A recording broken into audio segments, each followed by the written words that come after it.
श्री गणेशाय नमः।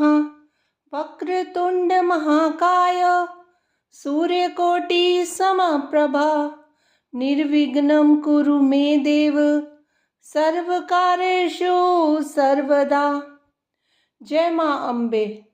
सर्वमंगल मांगल्ये शिवे सर्वार्थ साधिके शरण्ये त्र्यंबके गौरी नारायणी नमस्तुते। माँ दुर्गा की दूसरी शक्ति माँ ब्रह्मचारिणी। माँ दुर्गा की नव शक्ति का दूसरा स्वरूप ब्रह्मचारिणी का है। यहाँ ब्रह्म का अर्थ तपस्या से है। माँ दुर्गा का यह स्वरूप भक्तों और सिद्धों को अनंत फल देने वाला है। इनकी उपासना से तप, त्याग, वैराग्य, सदाचार और संयम की वृद्धि होती है। ब्रह्मचारिणी का अर्थ तप की चारिणी यानी तप का आचरण करने वाली। देवी का यह रूप पूर्ण ज्योतिर्मय और अत्यंत भव्य है।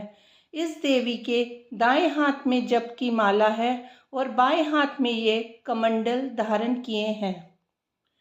माँ ब्रह्मचारिणी की कथा। इस देवी ने हिमालय के घर पुत्री रूप में जन्म लिया था और नारद जी के उपदेश से भगवान शंकर को पति रूप में प्राप्त करने के लिए घोर तपस्या की थी।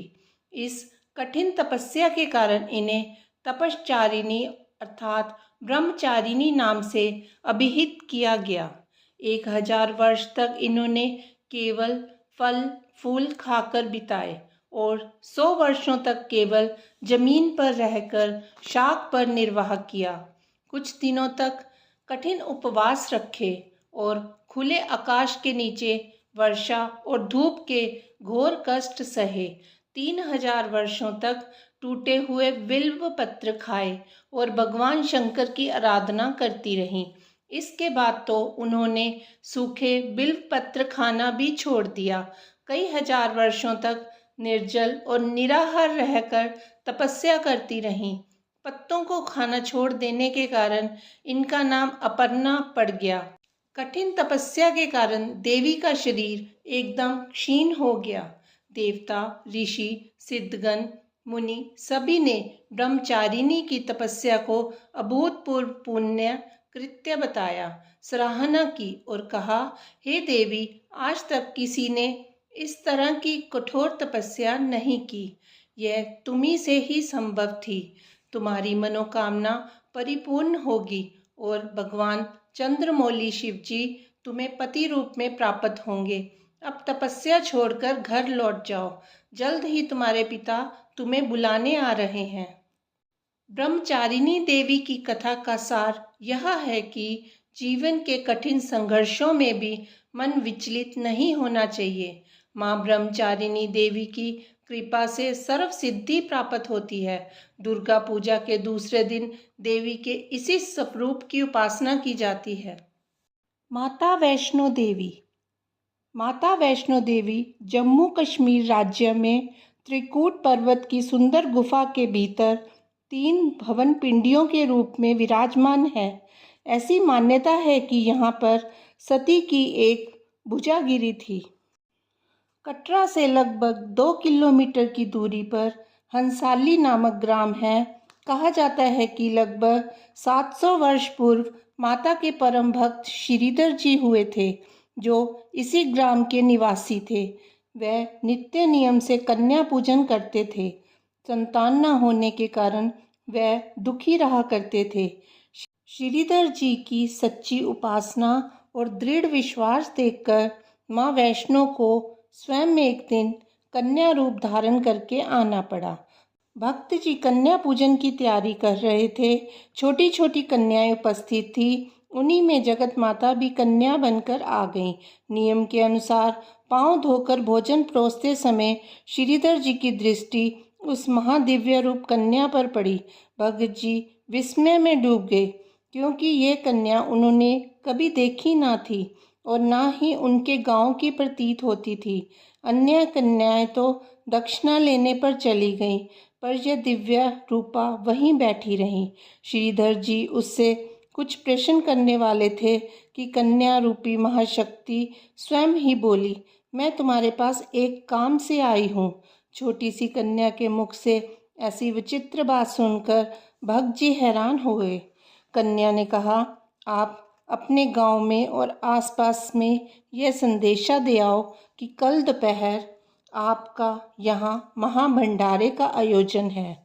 इतना कहकर वह कन्या वहाँ से लुप्त हो गई। श्रीधर जी विचार में डूब गए। आखिर यह कन्या कौन थी? हो ना हो यह जरूर कोई शक्ति थी। परंतु भंडारे वाली समस्या से श्रीधर जी परेशान हो गए। अंत में उन्होंने कन्या की बात को मुख्य रखा और आसपास के गांव में भंडारे का निमंत्रण देने निकल पड़े। श्रीधर जी भंडारे का संदेश देने गांव से दूसरे गांव जा रहे थे। मार्ग में साधुओं के एक दल को देखकर श्रीधर जी ने उन्हें प्रणाम किया और साथ ही उन्हें होने वाले भंडारे में पधारने का निमंत्रण भी दिया। गोरखनाथ के भक्त जी से उनका नाम पूछा और मुस्कुराकर बोले, ब्राह्मण, तू मुझे भैरवनाथ और अन्य 360 चेलों को भोजन का निमंत्रण देने भूल रहा है। हमें तो देवराज इंद्र भी भोजन ना दे सकें। इस पर श्रीधर जी ने उन्हें कन्या के आगमन वाली सब कथा सुनाई। गोरखनाथ ने विचार किया, ऐसी कौन सी कन्या है जो सबको भंडारा खिला सकती है? परीक्षा करके तो देखनी चाहिए। अतः उन्होंने श्रीधर जी से कह दिया, हमें भोजन स्वीकार है, कल समय पर आ जाएंगे। उस दिन तो श्रीधर जी गांव-गांव घूमते थके हारे रात को आकर सो गए। प्रातःकाल होते ही फिर पंडित जी इस विचार में खो गए कि मुझ में तो इतने बड़े भंडारे की सामर्थ्य नहीं, प्रबंध कैसे हो। ना मालूम समय कब बीत गया और भीड़ एकत्रित होने लगी। उधर गोरखनाथ और भैरवनाथ भी अपने चेलों सहित आ गए। श्रीधर जी चिंता में बैठे थे कि अचानक ही दिव्य रूपा कन्या प्रकट हो गई और पंडित जी के सम्मुख आकर बोली, अब सब प्रबंध हो जाएगा। उठिए और योगियों से कहिए कि कुटिया में चलकर भोजन करो। श्रीधर जी उत्साह से उठे और गुरु जी से भोजन के लिए कुटिया में पधारने को कहा। गुरु जी बोले, हम चेलों सहित इस कुटिया में नहीं आ सकते क्योंकि स्थान बहुत छोटा है। इस पर श्रीधर जी बोले, योगीनाथ, उस कन्या ने ऐसा ही कहा है। जिस समय योगी कुटिया में गए तो सबके सब आराम से बैठ गए, फिर भी जगह बची रही। बाहर सब लोग बैठे थे। कन्या ने जब अपने एक विचित्र पात्र से सबको भोजन देना आरंभ किया तो श्रीधर जी प्रसन्न हुए और बाकी सब हैरान। यह देखकर गोरखनाथ और भैरव ने परस्पर विचार किया कि यह कन्या अवश्य ही कोई शक्ति है। ये वास्तव में कौन है, इसका पता लगाना चाहिए। जिस समय कन्या सबको भोजन परोसती हुई भैरवनाथ के पास पहुंची तो भैरव ने कहा, कन्या, तूने सबको उसकी इच्छा का भोजन दिया है, लेकिन मेरा मन कुछ और चाहता है। बोलो योगीनाथ, तुम्हें क्या चाहिए? कन्या का उत्तर था। भैरव ने देवी से मांस और मदिरा मांगी तो कन्या ने योगी को आदेश के स्वर में कहा, यह एक ब्राह्मण के घर का भंडारा है। जो कुछ वैष्णव भंडारे में होता है वही मिलेगा।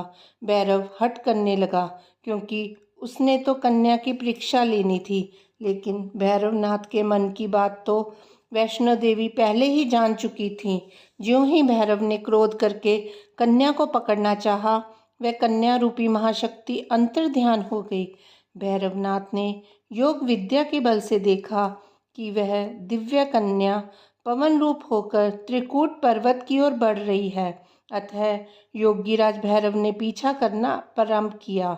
दर्शनी दरवाजा, बाणगंगा, चरण पादुका आदि स्थानों से होकर आदि कुंवारी वाले स्थान पर पहुंचकर गर्भचून गुफा में देवी ने 9 महीने तक विश्राम किया। भैरव फिर भी खोज करता रहा। अंत में गुफा के समीप पहुंचकर देवी ने भैरव का वध कर दिया। उधर भक्त श्रीधर जी को कन्या के अचानक चले जाने से अत्यधिक चिंता हुई। उन्होंने खाना पीना भी त्याग दिया, परंतु माता तो अपने भक्तों के दिल को जानती है। अतः एक रात स्वप्न में वैष्णो माँ ने श्रीधर जी को दर्शन दिए और अपने धाम का दर्शन भी कराया। स्वप्न में ही भक्त जी ने माता के साथ संपूर्ण यात्रा की। प्रातःकाल श्रीधर जी उठे तो बहुत प्रसन्न थे। स्वप्न में देखे हुए स्थानों से उनका हृदय अब तक पुलकित था। उसी दिन से पंडित जी वैष्णो देवी के साक्षात दरबार की खोज करने लगे। एक दिन स्वप्न में देखे अनुसार चलते चलते गुफा का द्वार देख लिया और उसमें प्रवेश करके माता के दरबार के साक्षात दर्शन करके जीवन सफल बना लिया। श्रीधर जी ने हाथ जोड़कर जगदम्बे की आराधना की। माता ने उन्हें 4 पुत्रों का वरदान दिया और कहा कि तुम्हारा वंश मेरी पूजा करता रहेगा, सुख शांति की प्राप्ति होगी। इसीलिए आज तक उन्हीं की वंश माँ की पूजा करते आ रहे हैं। इसके बाद श्रीधर जी ने गुफा का प्रचार किया। भक्तों की मनोकामनाएं पूर्ण होती रहीं। प्रचार बढ़ता रहा। हजारों लाखों यात्री प्रतिवर्ष माँ के दर्शन के लिए आने लगे और वैष्णो देवी नाम से यह तीर्थ प्रसिद्ध हो गया। जय माँ वैष्णो, जय माता दी। श्री दुर्गा सप्तशती का दूसरा अध्याय। श्री दुर्गाय नमः। देवताओं के तेज से देवी का प्रादुर्भाव और महिषासुर की सेना का वध। विनियोग। ओम मध्यम चरित्र के विष्णु ऋषि महालक्ष्मी देवता उशिन्क छंद शाकंभरी शक्ति दुर्गा बीज वायु तत्व और यजुर्वेद स्वरूप हैं। श्री महालक्ष्मी की प्रसन्नता के लिए मध्यम चरित्र के पाठ में इसका विनियोग है। ध्यान। मैं कमल के आसन पर बैठी हुई प्रसन्न मुख वाली महिषासुर मर्दिनी भगवती महालक्ष्मी का भजन करता हूँ, जो अपने हाथों में अक्षमाला, फरसा, गदा, बाण, वज्र, पद्म, धनुष, कुंडिका, दंड, शक्ति, खड्ग, ढाल, शंख, घंटा, मधुपात्र, शूल, पाश और चक्र धारण करती हैं।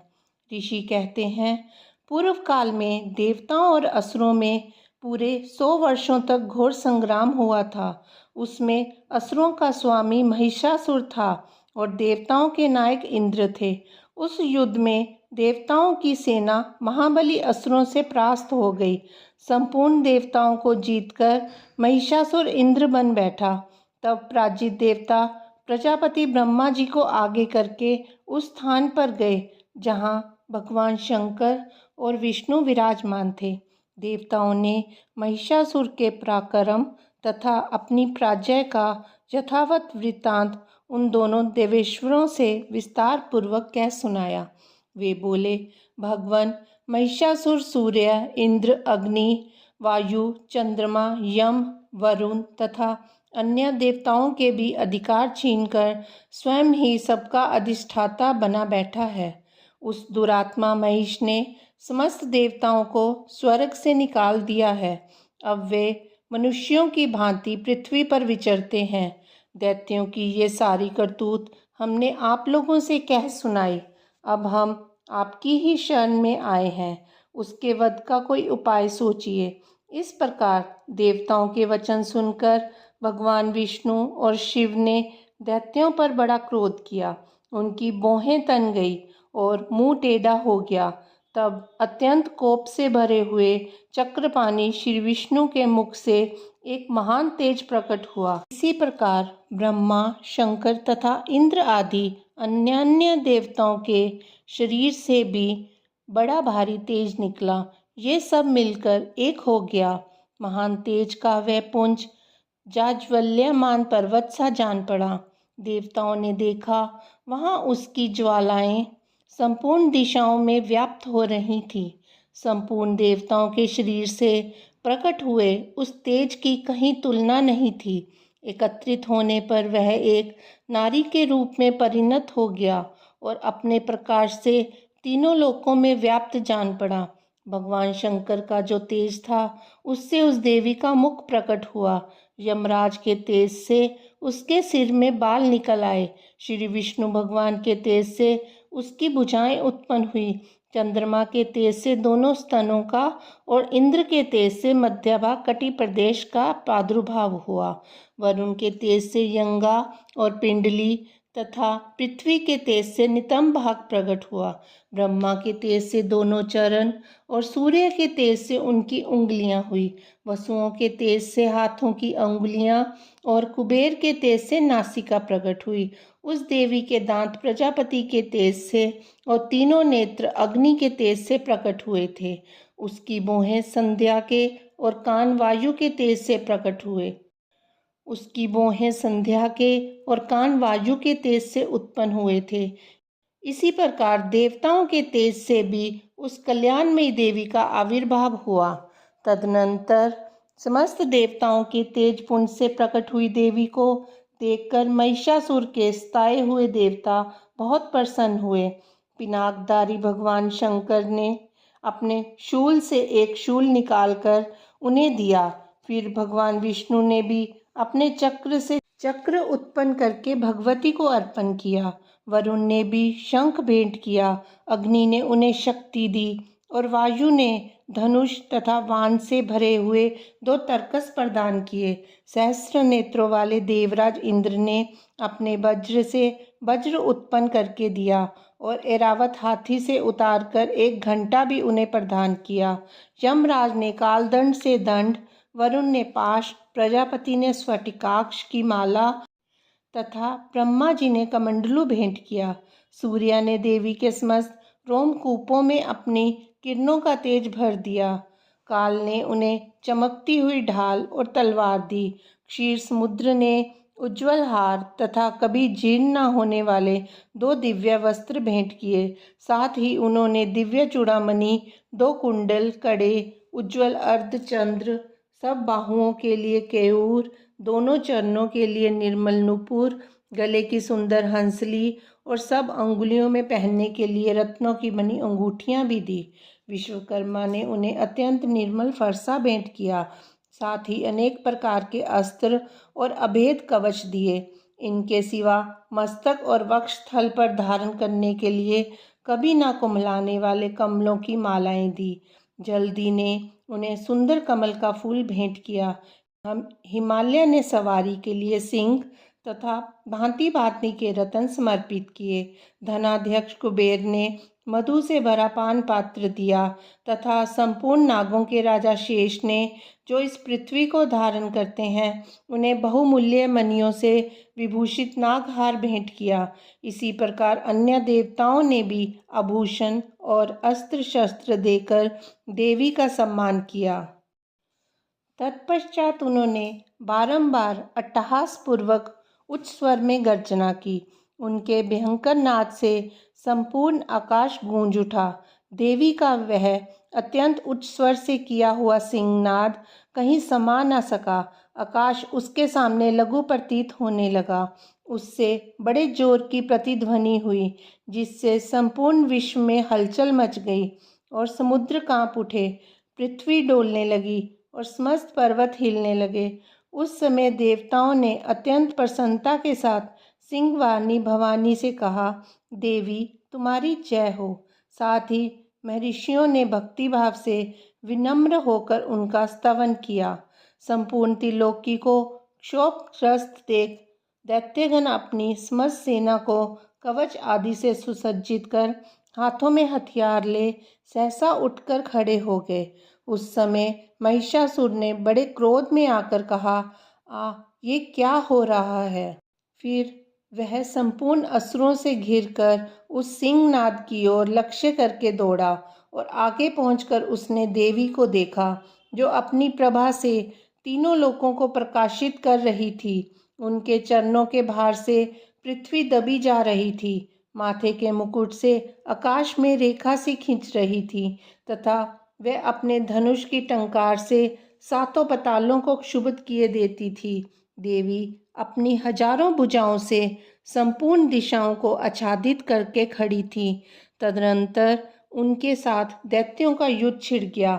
नाना प्रकार के अस्त्र शस्त्रों के प्रहार से संपूर्ण दिशाएं उद्भासित होने लगी।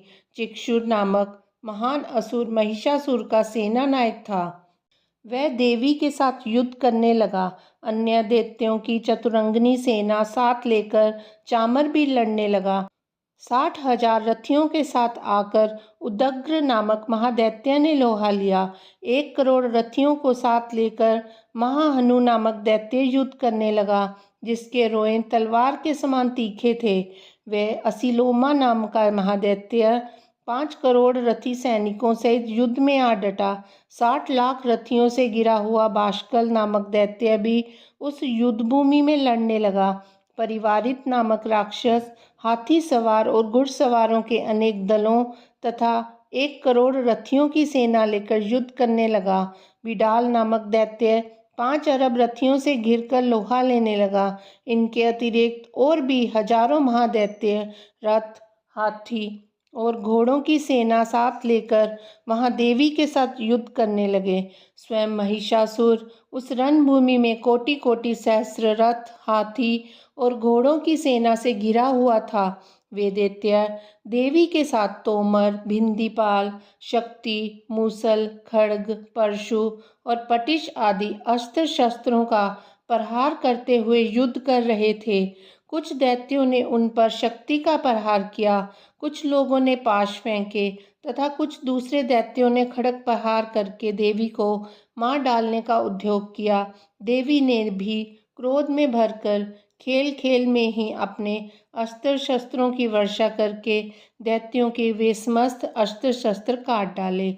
उनके मुख पर परिश्रम या थकावट का रंच मात्र भी चिन्ह नहीं था। देवता और ऋषि उनकी स्तुति करते थे और वे भगवती परमेश्वरी दैत्यों के शरीरों पर अस्त्रों शस्त्रों की वर्षा करती रहीं।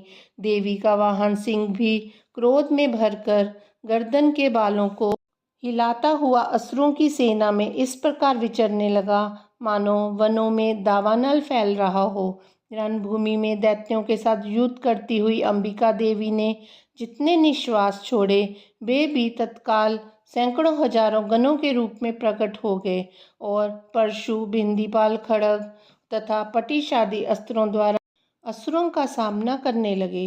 देवी की शक्ति से बड़े हुए वे गण असुरों का नाश करते हुए नगाड़ा और शंख आदि बाजे बजाने लगे। उस संग्राम महोत्सव में कितने ही गण मृदंग बजा रहे थे।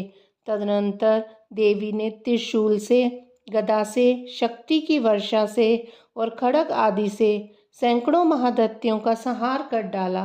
कितनों को घंटे के भयंकर नाद से मूर्छित करके मार गिराया। बहुतेरे दैत्यों को पाश से बांधकर धरती पर घसीटा। कितने ही दैत्य उनकी तीखी तलवार की मार से दो दो टुकड़े हो गए। कितने ही गदा की चोट से घायल हो धरती पर सो गए। कितने ही मूसल की मार से अत्यंत आहत होकर रक्त बमन करने लगे। कुछ दैत्य शूल से छाती फट जाने के कारण पृथ्वी पर ढेर हो गए। उस रणांगन में बाण समूहों की वृष्टि से कितने ही असुरों की कमर टूट गई। बाज की तरह झपटने वाले देव पीड़क दैत्यगण अपने प्राणों से हाथ धोने लगे। किन्हीं की बाहें छिन्न भिन्न हो गईं, कितनों की गर्दनें कट गई।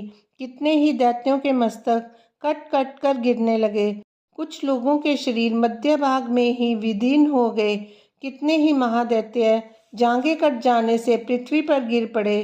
कितनों को ही देवी ने एक बाह, एक पैर और एक नेत्र वाले करके दो टुकड़ों में चीर डाला। कितने ही दैत्य मस्तक कट जाने पर गिर कर फिर उठ जाते और केवल धड़ के ही रूप में अच्छे अच्छे हथियार हाथ में ले देवी के साथ युद्ध करने लगते थे। दूसरे कबंध युद्ध के बाजों की लय पर नाचते थे। कितने ही बिना सिर के धड़ हाथों में खड्ग, शक्ति और रिष्टि लिए दौड़ते थे तथा दूसरे दूसरे महादैत्य ठहरो ठहरो यह कहते हुए देवी को युद्ध के लिए ललकारते थे। यहाँ वह घोर संग्राम हुआ था। वहाँ की धरती देवी के गिराए हुए रथ, हाथी, घोड़े और असुरों की लाशों से ऐसी पट गई थी कि वहाँ चलना फिरना असंभव हो गया था। दैत्यों की सेना में हाथी, घोड़े और असुरों के शरीरों से इतनी अधिक मात्रा में रक्तपात हुआ था कि थोड़ी ही देर में वहाँ खून की बड़ी बड़ी नदियाँ बहने लगी। जगदम्बा ने असुरों की विशाल सेना को क्षण भर में नष्ट कर दिया। ठीक उसी तरह जैसे तृण और काठ के भारी ढेर को आग कुछ ही क्षणों में भस्म कर देती है और वह सिंह भी गर्दन के बालों को हिला हिलाकर जोर जोर से गर्जना करता हुआ दैत्यों के शरीर से मानो उनके प्राण चुन लेता था। वहां देवी के गणों ने भी उन महादैत्यों के साथ ऐसा युद्ध किया जिससे आकाश में खड़े हुए देवतागण उन पर बहुत संतुष्ट हुए और फूल बरसाने लगे। दूसरा अध्याय संपूर्ण। दुर्गा सप्तशती का तीसरा अध्याय। सेनापतियों सहित महिषासुर का वध। ध्यान।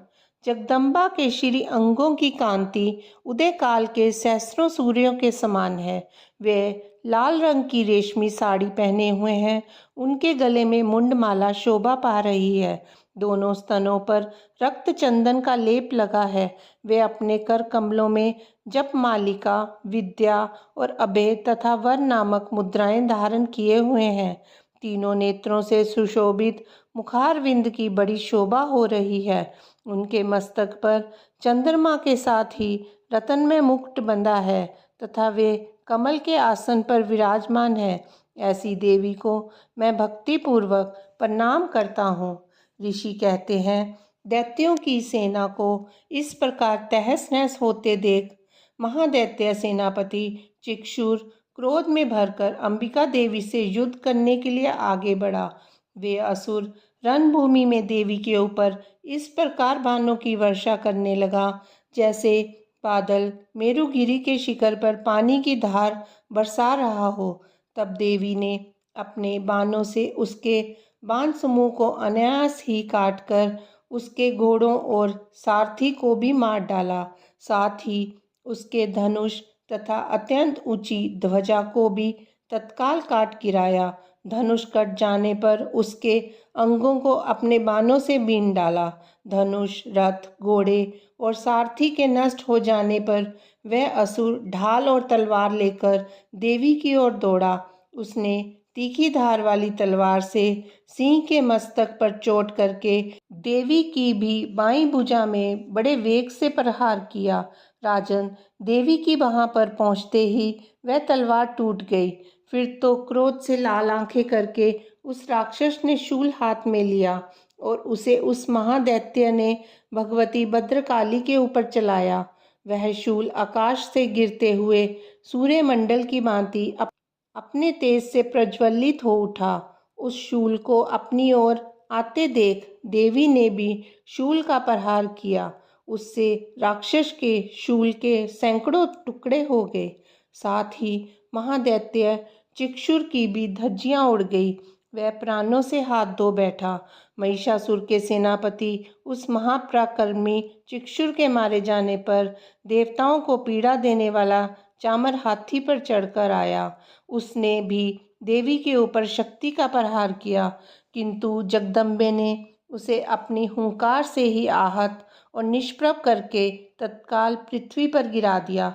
शक्ति टूटकर गिरी हुई देखकर चामर को बड़ा क्रोध हुआ।